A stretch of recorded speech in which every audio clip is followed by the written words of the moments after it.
What's up, everybody, and welcome to another episode. Hit the like button, subscribe to my channel, and share the video. Hit the join button and become a member. Why? Well, members get exclusive content. Hit the bell icon on my channel so that you'll receive a notification every time that I drop a video, and you can go and check the video out. Let's get into it. This transpired in Avenal State Prison. Avenal was my first prison, other than Wasco, which is a reception. Well, Wasco has a mainline yard as well, but it was just like Delano does, but it also has a reception where you go from the county jail and you stay there for roughly 90 days for orientation for prison before they put you on a whatever yard, whatever prison that you're going to. So I was there in Wasco, and then I had 4 years with halftime, so they sent me to Avenal, a level 2 prison that has dorms. And inside of these dorms, they have little pods, basically. You know, like, I don't know, maybe 15 to 16 bunk beds in each pod. And maybe 20 pods or something inside of each dorm. And you know, a wall separates the pods. So you go in the pod, your homies in this pod. Like I say, it's 15 or 16 bunks in there, and you in there chilling. Y'all in there playing cards or dominoes and eating. In this pod, the Southsiders in there chilling. You know, everybody just chilling in different pods or whatever until it's time to go to sleep. And it was a dude there from Fresno, 6 Deuce Diamond Crip. His name was either Mike or Baby Mike, something Mike.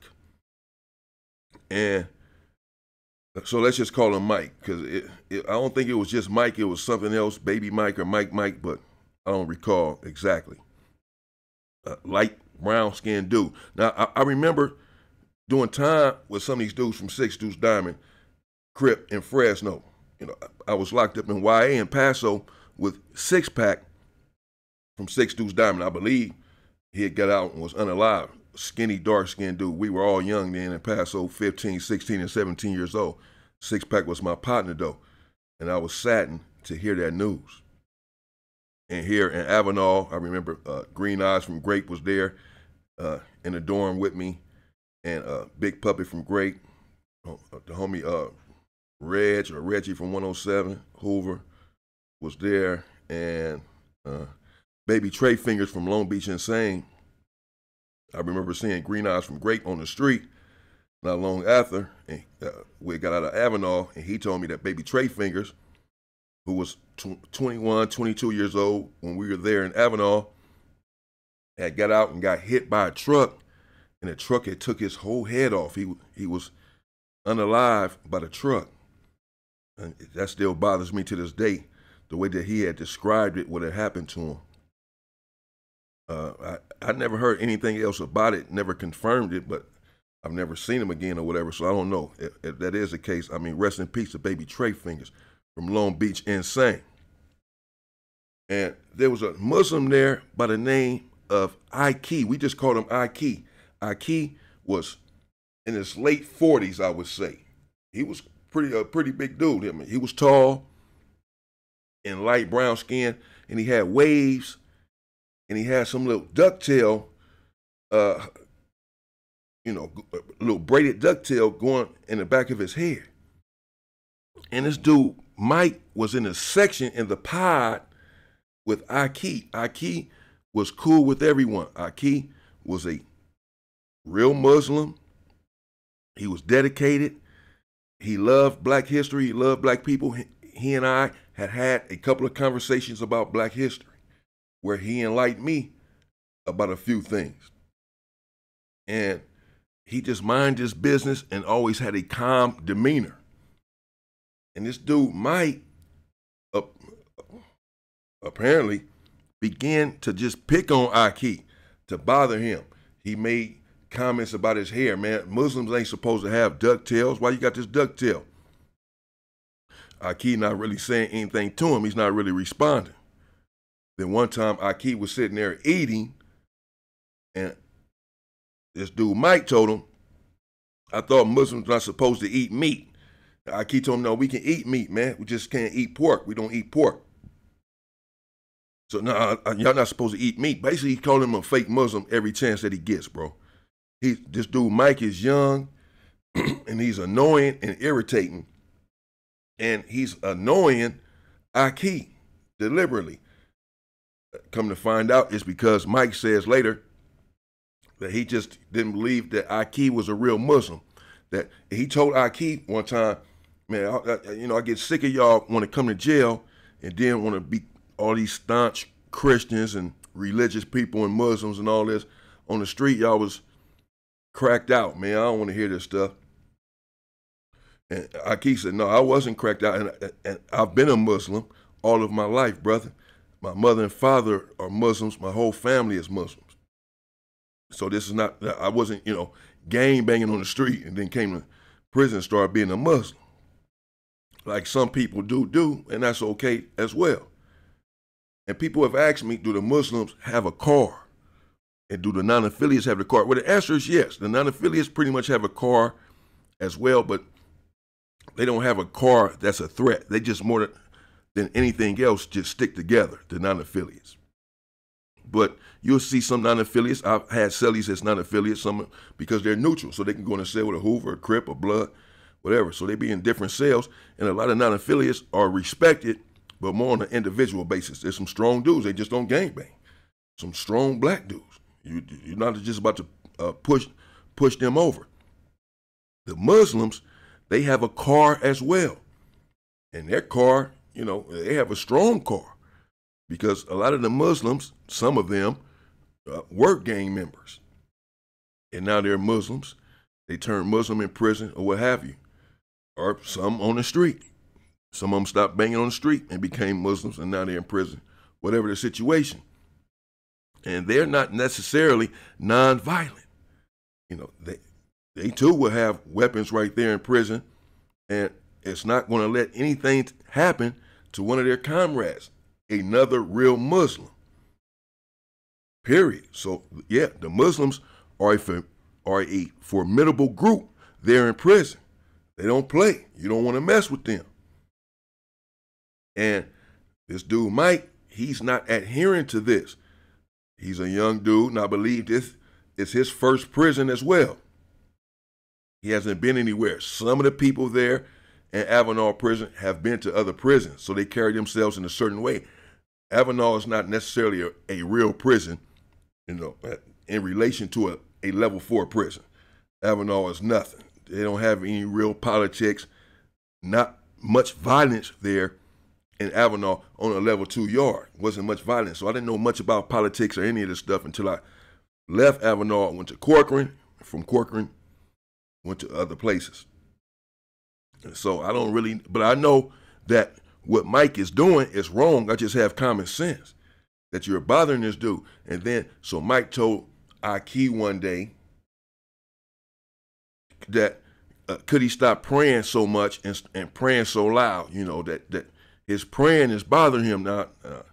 Now, he's treading in deep waters now, Mike, because you constantly questioning this man, questioning his dedication to his religion, and now telling him what he can and cannot do concerning his religion.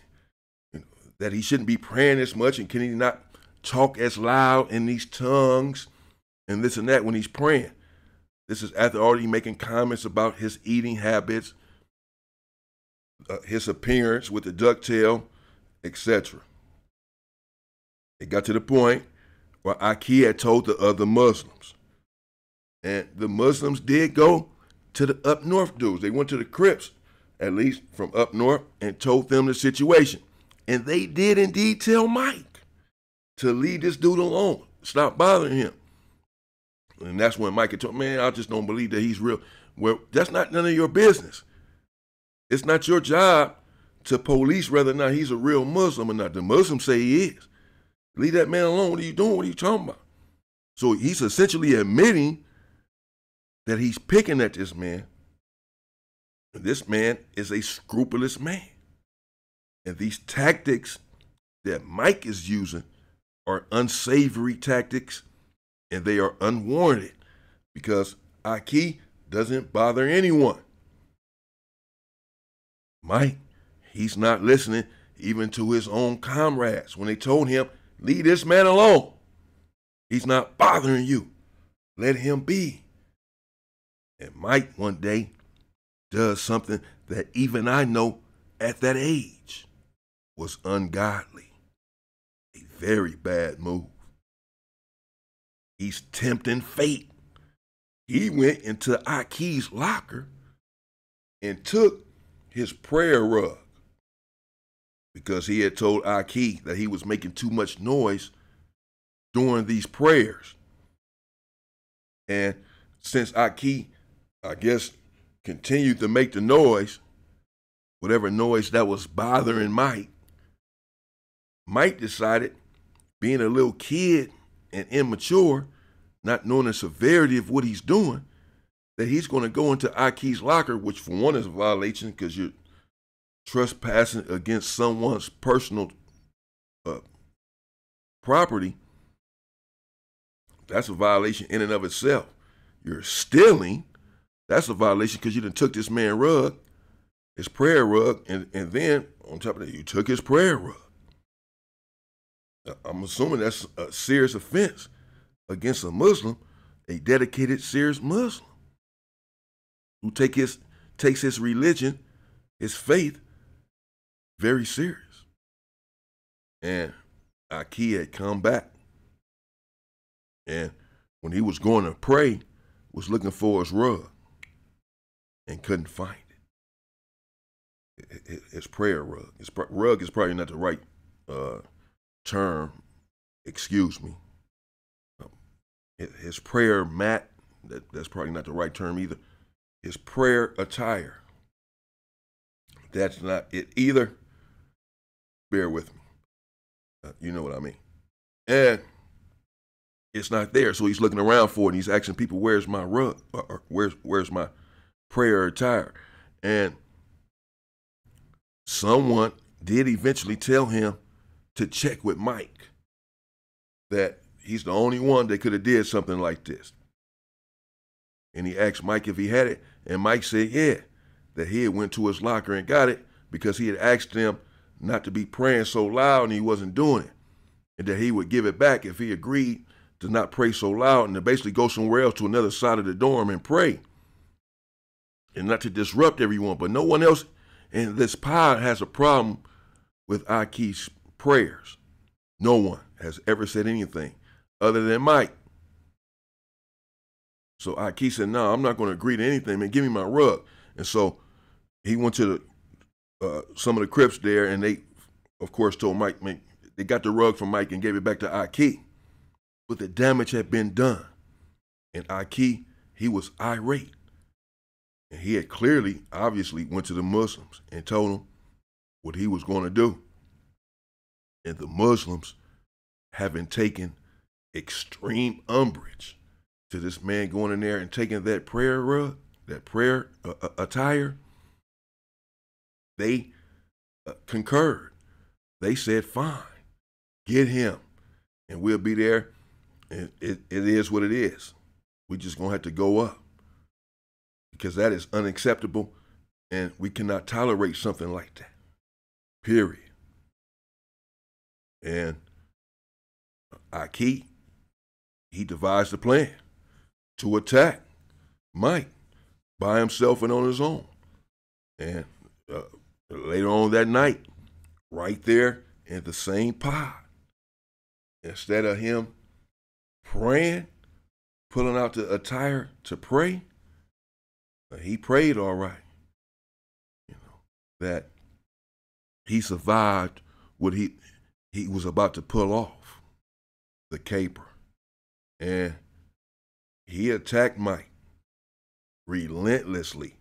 To this day, I don't know what he had in his hand. He produced something, and he hit Mike right about the eye area. But it was right below the eye, but it was opened up a little bit, and he was leaking. And it was nothing he can really do. He couldn't even fight after that. He just really went down on one knee and grabbed his eye. He was leaking. Probably thought his eye was about to come out of something. And to my surprise, I was a bit surprised, no one jumped in to help Mike. No Crips. No one jumped on Ike. I only say I'm surprised because regardless, Mike really was wrong in all of these situations, if you ask me. Because Ike wasn't bothering anyone. But still, sometimes the Crips have a tendency, as do many groups, to stick together and support their own, even when they're wrong, and then they'll just deal with that person on the back end for being wrong. But in the meantime, I had to still have your back. But Ike did not continue to punch him or pommel upon him, and he could have, because he was down on the knee. So perhaps that factored into the reasoning that the Crips just let it be. And they all knew what had been going on. They had told Mike themselves to leave that man alone. But he did not listen. He had a mind of his own, and under his own volition, he decided to continue.